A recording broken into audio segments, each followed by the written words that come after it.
Dans quelques heures, 2017 prendra congé de nous et avec elle son lot de bonheur, de malheur et d'espoir heureusement. Elle aura été beaucoup marquée, surtout sur les plans politiques et économiques.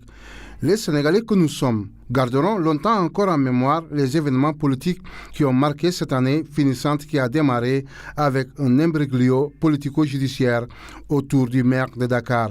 Dès le 7 mars, Khalifa Sall est arrêté dans le cadre de la gestion de la caisse d'avance de la mairie de Dakar.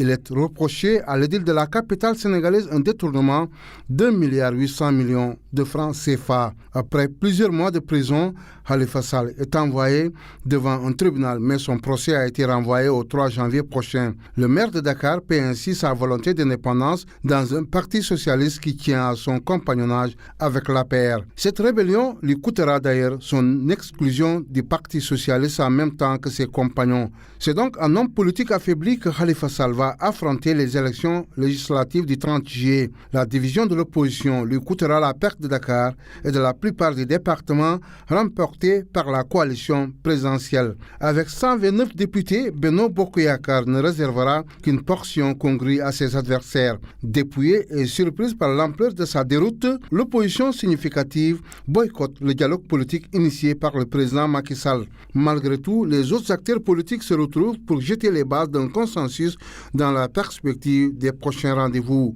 lesquels se tiendront, hélas, sans Habib Thiam et Djibo Leyti Ka, deux dinosaures de la vie politique arrachés à notre affection, respectivement les 26 juin et 14 septembre. L'actualité au Sénégal en 2017, c'est aussi le sport avec des déceptions, des heurts, des malheurs, mais aussi, fort heureusement, des succès, notamment la qualification du Sénégal en Coupe du monde de football. Après 2002, les Lions seront encore au mondial, cette fois-ci en Russie, dans quelques mois. Et comme si les dieux du stade sont tombés cette année sous le charme de notre football, le Sénégal hérite d'une poule jugée jouable avec la Pologne, la Colombie et le Japon. Mais à côté de ce succès retentissant, le Sénégal rumine encore sa déception après la finale perdue en basketball dames devant le Nigeria.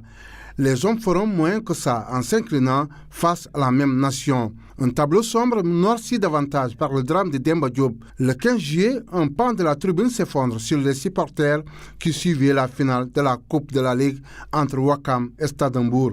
Bilan, 8 morts et 80 blessés. Une tragédie qui remet au goût du jour une tare bien sénégalaise, l'indiscipline qui coûte hélas trop cher au Sénégal.